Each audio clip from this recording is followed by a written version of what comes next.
Hey everyone.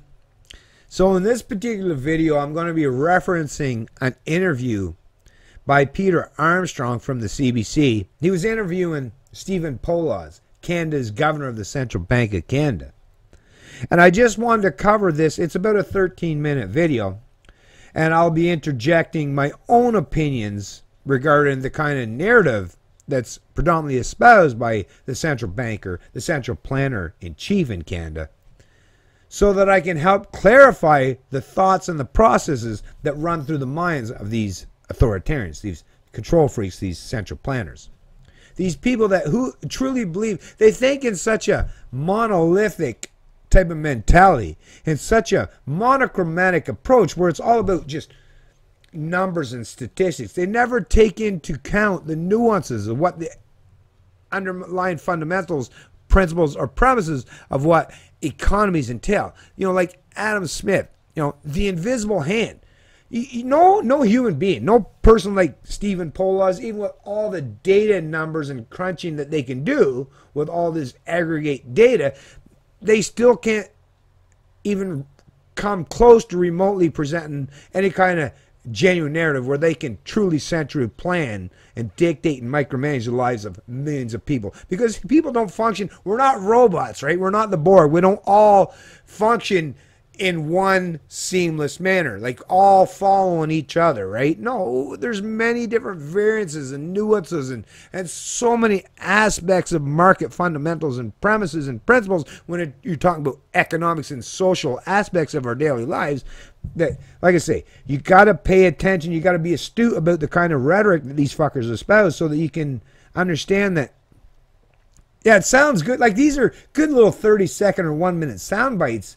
But if you've taken the time to break them all down, you would come to terms and quickly realize that, yeah, you're using the wrong premises. You're using the wrong model for your decision making, right? That's why you keep continuously being shown to be losers and inept, right? Like these central bankers, I mean, these people have probably spent a whole lot of money and time and effort into getting these economic education. But look, for the most part, a lot of times you're like, I don't know. I mean, that tells you, right? And that's the only time that they're even being remotely honest is when they say they don't know, because in reality, they don't know how to micromanage, dictate, manipulate, or control the lives of millions of people, whether it's social or economic. And predominantly what we're talking about when you talk about central banks, it's economic. But it's also, it's all about social engineering as well, right? It's all about affecting the psychology of the people. Anyways, I'm going to get into, let's just start in this video. And like I say, I'll just interject and stop the video into the points where I have to interject my own opinion, my own rebuttal to the narrative they try to put forth and present. Listen, it takes a special kind of cynic to not be impressed by Canada's economic performance in 2017. Before looking forward to 2018, let's take a quick look back at the year that was. Canada's economy has added jobs for 12 months in a row. We haven't seen a streak like that in this country in nearly a decade. Not just any kind of jobs, though. Nearly 500,000 full-time jobs have been created so far this year. So before we go on, we've already, so they're talking about the 441,000 full-time jobs that have been created within the last 12 months. What they leave out of that equation, this is the problem, is the fact that between the legal migration, which was what, around 325,000, then you had what, 40-some thousand Syrian refugees, then you had nobody even knows the true numbers of all these illegal immigrants. But think about it. When you have this mass influx of illegal immigration, or even the legal immigration, that's in contrast to prior years, you have a rampant growth and increase of bureaucratic institutions, which is the public sector. And we all know that the public sector gets paid by plundering the wealth and the productive capacity and the incomes of the producing class in the private sector. So it's robbing Peter to pay Paul. So if you create more jobs in the public sector, all you're doing is taking from the private sector and putting it into the hands of central planners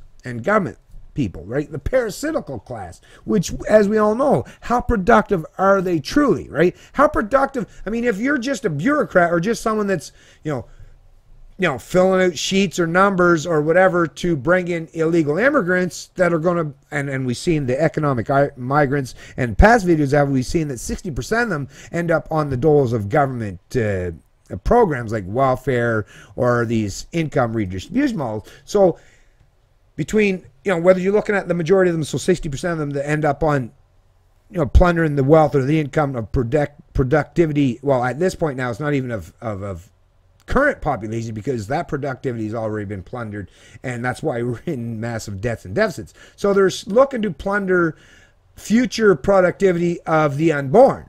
And even at this stage, we're seeing that they're to the tune of, whether it's the tens of thousands of employees that now have gained gainful employment through the public sector as a result of all this mass immigration and influx, but they're the parasitical class, right? They're stealing from the productive wealth that's created in the society, that's part of the GDP of Canada. And then the ones, the 60%, so the majority of the people that are come to this country, whether it's legal or illegally, they're going to be, like I said, just sponging off the productive wealth and incomes of the productive class in Canada. So how is that ever a net benefit? Well, like I say, it's all about determines. When they talk about these numbers, it's always comes down to what you should understand instinctively, folks, is it comes down to which side of the coin you fall on, right? Like, well, if you're the person that's going to have to be forced to pay for all this shit, it sucks for you. If you're the benefactor of all this forced income or wealth redistribution, well, it's great for you. So when they put forth and present these kind of dialogues, these kind of narratives, you should understand instinctively was, no, that's only beneficial for a certain segment of society. There's never this thing where it's just a benefit for everybody, right? There's no such thing, because we're not the Borg. We're not like a collective of mindless robots, right? There's so many different variances and variables involved in social economic endeavors that when they put forth and present these aggregate numbers, you really need to hammer down and start to look at the underlying fundamentals and what it truly entails, what it truly means. The unemployment rate is at 5.9%. That's the lowest it's been since the darkest days of the global financial crisis in 2008. So that's another thing. When they talk about this 5.9% unemployment rate, yeah, the way they measure is that's 5.9% of the number of people who are actively seeking employment. They don't take into account the fact that now 40+% of the people in Canada aren't even economically active at all. They're not working, right? They're either parasitical or not even part of the productive class in Canada. So the labor force participation rate that's producing all the wealth and income, and even then a lot of that is speculative wealth. If you actually dug down right deep into it, you would understand that it's all built on house cards, and there's a very small minority of people that are actually producing all the genuine wealth and income in this country. The rest of it's all based on speculative bullshit. Canada's economic growth is on pace to lead the G7. And that's, again, they're saying Canada's economic growth is on pace to lead the G7. But what they leave out of that equation, although they covered it in the past, but they won't do it in this video, because they want to keep you confused and confounded. That's the whole thing with these central planners, these propagandists, these opinion makers. But as you just seen, and I've did a video and I uploaded just recently, maybe I post that in the link in the description of this video, but Canada, yeah, we're leading, but it's because we are the most indebted country, not me as a person, as an individual, but as a country in aggregate, is the most indebted in the entire world, right? Number one, Canada households and federal and provincial debt combined lead the world as far as debt levels. So that might look like prosperity because there's an increase in the GDP, right? But that's not real growth. That's growth in debt, right? That's future growth that has been pulled forward, which means in the future, you're not going to have that same kind of growth because you brought it forward, right? Just like if I went out tomorrow and bought a car, I can see the benefits immediately of having that car, but they're going to quickly subside and diminish over the culmination of all those years that I'm going to have to pay for that car, right? There's going to come a point where it's not just diminishing returns, but becomes a negative, right? Becomes it's an obligation. It's a liability, right? My car, unless I use the car and use it to make and generate revenue. Like if you're a truck driver and you buy a truck for $125,000, and over the course of 5 years you turn that into a profit, and it actually benefits you in excess of $125,000 over the culmination of those years, then you might be able to do the statistical or mathematical numbers where it's like it was a net benefit in aggregate at the end of the contract. But as we see, right, most of the stuff, most of the things that people are borrowing or putting themselves in debt for, is not going to turn out to be prospective positive as far as economic growth in the future. It's just pulling it from the future to now. It's that immediate gratification, but long-term pain is going to come subsequent and later and further down the road. The Bank of Canada raised its key benchmark interest rate twice. It's a big vote of confidence from the country's central bank. And yet, there are things that keep its governor, Stephen Poloz, up at night. I had the chance to speak with Governor Poloz in an exclusive one-on-one interview earlier today. Here's the first part of our conversation. Governor, welcome back to the show. Delighted. Nice to see you. Everyone else has begun this year, or ended this year, set us up for next year with the economy's doing great, the markets are going like gangbusters, jobs are being added, and you come in to throw cold water on the whole thing. You found stuff that keeps you up at night even as the economy's doing so well. So that's a bit unfair, because I did talk about... You talked about how well it's doing. We've had a great year, and you know, since I became governor, it's really the first really good year. And all the rest, we've been just playing defense. Right.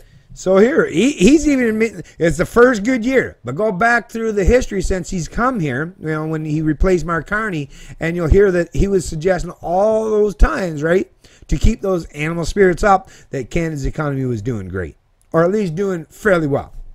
So now we're seeing already a change in the narrative, a change in the dialogue. That should be your first inclination that they're probably full of shit. You know, so it's been great to see things coming together, and our confidence is increasing. There are still some leftover things to do, you know, so we don't want people to forget those things and just assume everything's perfect, because it's not. How important is that part of your job, though, to go and look for where the risk is? Because I think we could be blinded by it with everything that is going so well right now. Well, I think it's really how I think of monetary policy. It's most people think of it as kind of like an engineering exercise. When you know what the economy is doing, you just tweak like this and everything's perfect.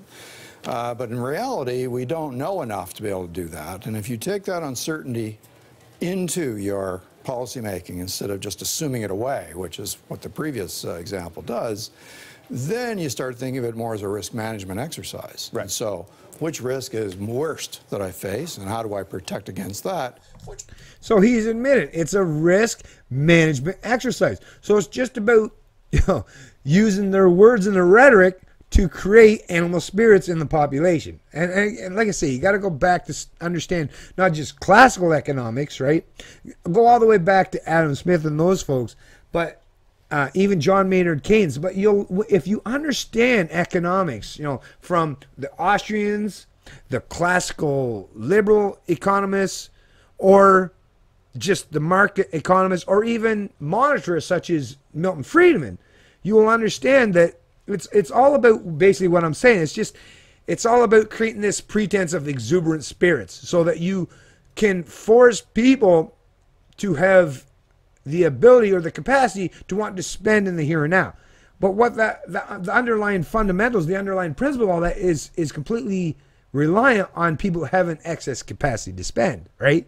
But if you're just doing it as debt-based, if everything's debt-based, well, it's just digging, it's just a continuation of digging your hole deeper and deeper and deeper, and hoping that when you dig that as you're digging down, you'll strike what? Your shovel will hit a piece of gold that will be worth more than the accumulation and the total of all of the debt you incurred, or how far you've dug yourself in there, that will bring you back and being into the black, right?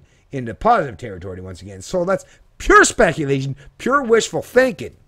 which risk would actually be good, in which case I'll let that go if it happens. As you said, this is the first good year you've had since your tenure began. Has the role changed as the economy has started to climb back out again?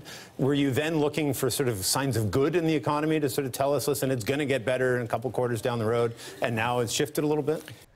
And I would even suggest, when they say that this is the first year, I will even suggest that this year was actually the last bastion, the last chance they had to generate and hopefully stimulate those animal spirits. But I don't think they're going to have that ability going forward. I don't think that they've put forth and presented the proper dialogue and narrative that would even do it. And even if they did their best as far as putting forth and presenting the proper dialogue and narrative, like I said, people are so over leveraged, right? Canadians are so massively indebted. Just pay attention. Canada, the Canadian population, well, of course, it's just an aggregate number, an average, but Canadians on average are more indebted than anyone in the entire world. So how are you going to stimulate them to spend more, right? I mean, you can only go into debt so long before you recognize and realize that it's unsustainable. There's an unsustainability effect that many of these people, especially these central bankers, that don't want to actually, they don't want to telecast that. They don't want to give the people an understanding of the fact that we're hoping to stimulate the economy. We're hoping that we can generate more growth. How we're going to get it, we don't know. That's really, in reality, if Polis was even remotely honest, like, I don't know how we're going to get this growth. I really don't. I'm hoping for it. I'm crossing my fingers every night, right? I go to sleep with my fingers crossed, but, I have no idea. That's what Polis should be saying, but like I say, he would never be able to do it, because then the markets would be like, oh, fuck, the gig's up, right? We went through a phase when I first came, which we ended up calling serial disappointment, right? Because we had one step forward and then another step back, and nothing seemed to go in a nice trend. And then the oil shock hit. And of course, this was, at that time, we were actually getting quite encouraged, and then boom, oil price shock meant a 2-year delay in that process of getting back to where we belong. And so when I look at that, there's never really been a period that I could call typical. Every period has been unique. We're in a phase in history which is unique. We hope it stays unique, because it's a post-crisis economy where we still have legacy effects. Basically, almost 100 years ago, during the Great Depression, governments still functioned. People still had to function under the gold standard. Right? Where central banks, they could stimulate and print the money, but it had a direct reflect and correlation with the price of the staple commodities that people used as a result, and a function to stave off inflation or central planning models or mandates and dictates. We no longer function in a gold standard society, in a gold standard world. We now live in the world of fiat currencies, where the governments don't just print money to stimulate the economy in the here and now based on the productive wealth or capacities of the people that have already produced in society, but now they're looking to steal and plunder and pull forward the productive wealth or income of future generations or the unborn. This is as immoral as it gets. And when they talk about turning over debts, right, and with these bond purchases and stuff, all they're looking to do is that extend and pretend model. I want you to understand that intrinsically, Canada. Extend and pretend, these are two words that you should understand. You really need to understand. Throughout our economy, and much even bigger ones in other economies. So nothing is as it usually is done. Nothing is as usual or how it's normally done. So like I say, this is all social engineering and an experiment gone awry, and they're just, like I say, they're just hoping and praying that they'll be able to manipulate and micromanage the economy enough that they'll be able to come out on the other side unscathed. Do you think that could possibly happen, Canada? Do you really? I mean, like I say, they're living on right now, they're living off the fact that they have an unlimited credit card. But at some stage of the game, someone's going to call their bluff and say it's time to pay the debts. It's time to pay the piper. You said in the speech that the economy is operating near its capacity. Growth is forecast to run above potential, and yet at the same time, there remains slack in the labor market, and that poses a downside risk to risk inflation. Is that like having two opposing thoughts in your head at the same time? Yes, it actually is. He's absolutely correct. Yes, it is. having two opposing ideas in your mind at the same time. Well, that's what these propagandists, these political actors, this central banker. A central banker really shouldn't have anything to do with politics, right? But as we're seeing time and time again, they're seeming to have to go into politics and put forth, present their snake oil salesman tactics or their narrative to paint over their failures in the past. This is what's happening. And if you're Canadian, you know, you probably, most of you people didn't even know that we had a fucking central bank for the most part. And you know that's true, right? And the reason why that was because under normal circumstances, under normal scenarios, you shouldn't have any pretense of even knowing what a fucking there shouldn't even be any pretense of having a central bank.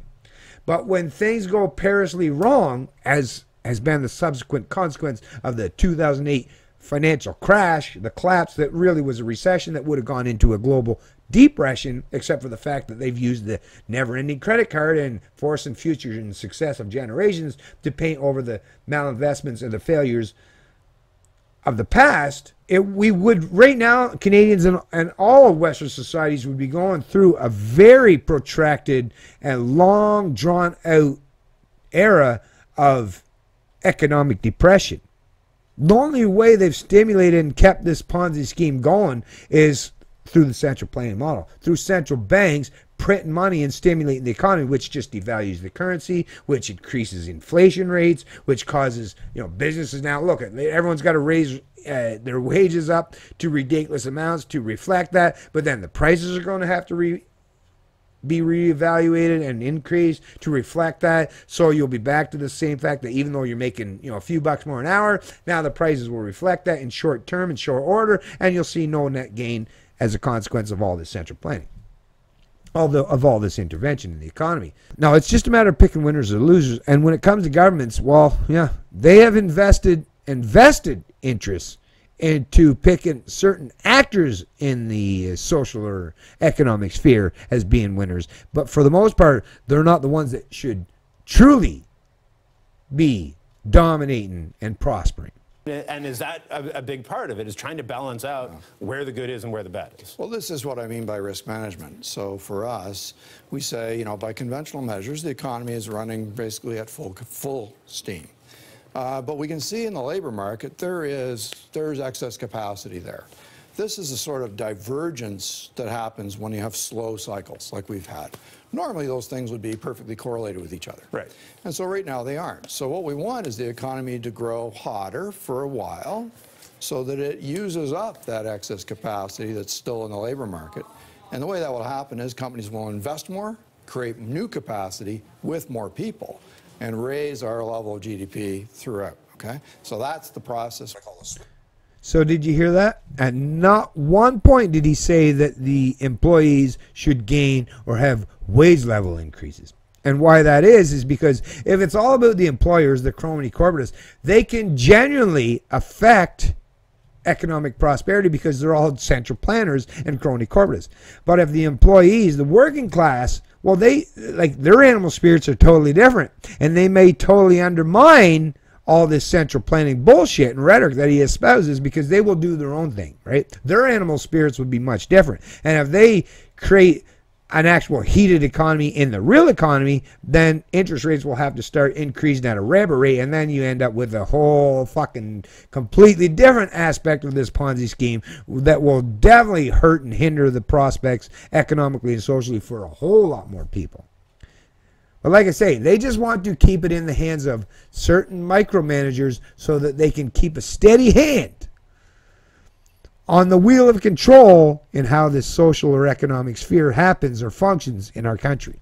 What I call the sweet spot that we're watching unfold now, and it could last a year or something. The U.S. economy, the last 18 months or so, has been in that same place. And I mean, you mentioned your three concerns were cyber threats. What was the other one?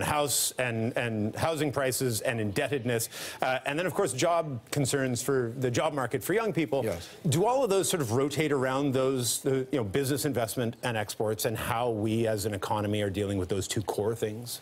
Well, yeah, some do. Cyber, I think, is an independent thing, which is not really dependent on the cycle or anything like that.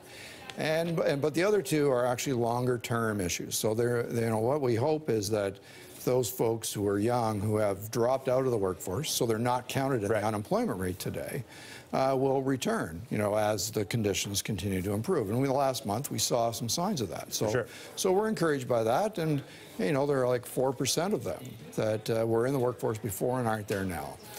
In terms of the household debt thing, the governor can't give a speech without talking about that because it's our #1 concern.